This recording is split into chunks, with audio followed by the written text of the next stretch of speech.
Escapism. We all need it, especially when we're on a job like this where we all show up and there's nowhere to park and we queue, we run around in circles and then find out that the shovel's not there to load us, so we're not actually here and we've probably driven 40 miles in the wrong direction because the other job will be that way.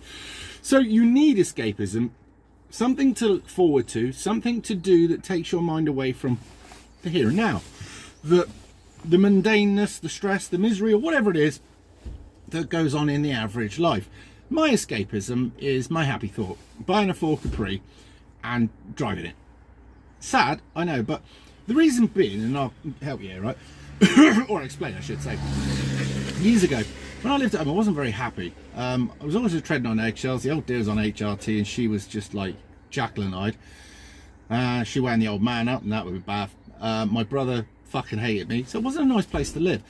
And when I got my Capri and I got it on the road, that was my first car. That was mine.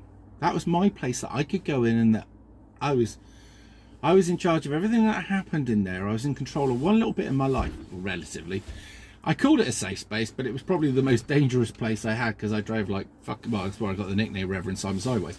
But it was my little spot. I loved it. I loved being there.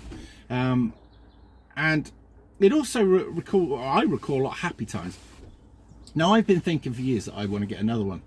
It's not that I'm trying to relive my youth, because that's long gone, obviously, you could tell.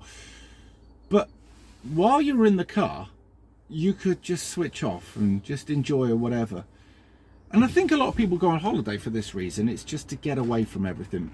But you know what? I was on my way to this job, and I thought, you've got nowhere that you can drive now in this car that you want to get that won't remind you in a very short space of time of what's going on around you and what we've got to face. And there is no longer any escapism, because even if you went on holiday, you've still got to come back to this. And for a lot of people, and this is something that the left are quite, and I shouldn't just say the left because I don't want to keep doing the left-right dichotomy, but it makes sense to some people. A lot of the people that come about with these policies and so think, well, you know, because they're not attached to here. They're not really attached to anywhere. They wander around a lot, the globe. They like to live in different places and all the rest of it, and they move on. Reinvent themselves in many cases. But it does seem to me that a lot of them seem to think that, well, if we fuck it up over here, we can just go somewhere else and it'd be all right. But the unfortunate reality is this, that the future that they've made for us is global. There's no getting away from it. So if you make it bad here and then you jet off to somewhere like, I don't know, wherever it is, over in Asia or whatever, you think it's going to be better, well, just remember there was some person like yourself over there that did exactly the same and left there because they fucked it up. But yeah, the reality of this little thing that I've been holding dear to, the thing that makes me work so hard, here is the one thing that I want is this fucking old car where I can sit in it, and I love that car, and it can give me some escapism from this. It's just made me realise I probably won't get that. That was quite a fucking depressing moment. But we do need escapism. Now, escapism can come in many forms. You could have it where you went down, because I did it a while back. I went to a pub, or a club I should say, with people who aren't political at all. I didn't take my phone, so I wasn't constantly looking at it. And for about an hour and a half, we'd had a few drinks, and we didn't talk about, sorry about this, I'm dancing country lane at the moment. We didn't talk about politics, we didn't talk about anything. We were just talking about fun stuff. And I felt so much better. And it was nice, because I live this now. This is all the time. When I'm not on camera and I'm working, I'm dealing with people to do with what I do, social media and that. I'm talking to people about what's the latest story here, what's happening here, do you know anything about this, that. I live this 24/7. The moment I'm awake to the moment I shut my eyes, this is it. So you do need some escapism, because this is 24 hours kind of thing. You even dream it. So yeah, to go to that pub and actually turn off for a while was nice. And that was why I was thinking a while back that people need something to look forward to, something that you're not out. Now, when things were going well with YouTube, I was still thinking about doing a few live events where I would get, now this weekend that I do at mine is also a test bed to see how well that goes, about a live stream weekend with a bunch of characters who we will have loads of fun, and we're trying, the whole ambition of the weekend is to try and give you, the viewer, a laugh, try and cheer you up.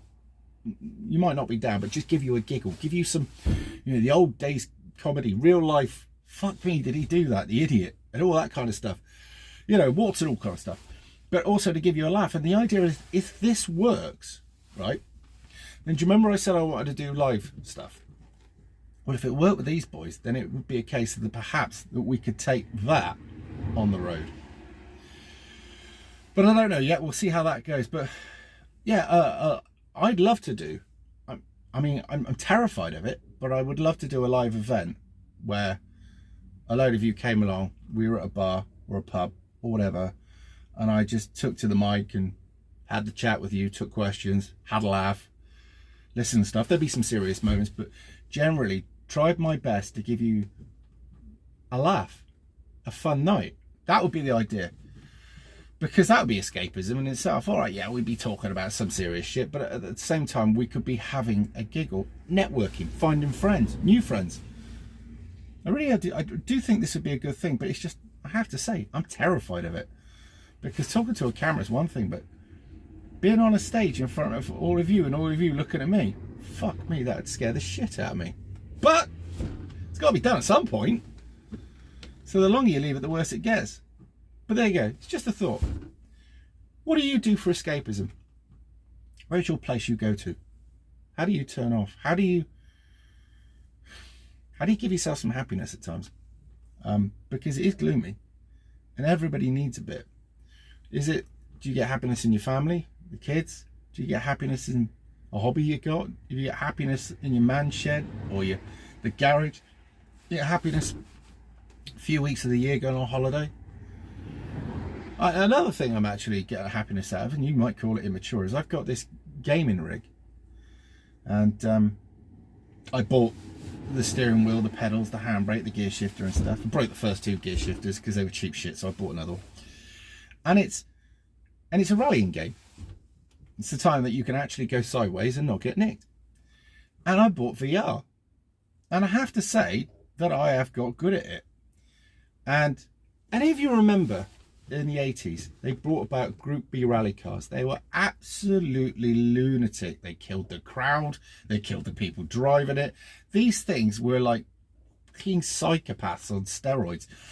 And they didn't have all the technology that they have now. These things were just like a rocket aiming at. They were trying to fight with the furniture. They were trying to eat the crowd and everything. But these things were just lunatic. They banned them in the end because they were too dangerous. After Henry Toivonen got killed in the, I think it was the Lancia Delta S4 or S, anyway. So I've been having a go, and I've actually got now on this one stage in Scotland, where all the logs are around, with virtual reality and all the stuff, 23rd in the world. I think that's some actual, but that's a bit of escapism for me. End up like pissing sweat out of every hole you've got. And obviously I've got headphones on, so nobody upstairs can hear. All they can hear is this thing going rattle bang, and there's some bloke breathing heavily because he's out of breath. But that's a bit of escapism. I have to say, when I actually get the confidence up to do the live streams, and you lot start talking to me, and you make me smile, and you cheer me up, I like that. But it's getting the confidence to do it. This thing here, putting the camera on it, this is easy. Anybody can do this. But it's one-to-one. That's the nerve-wracking thing. So let me know what you do for escapism, just out of interest. Anyway, I'll see you in a bit.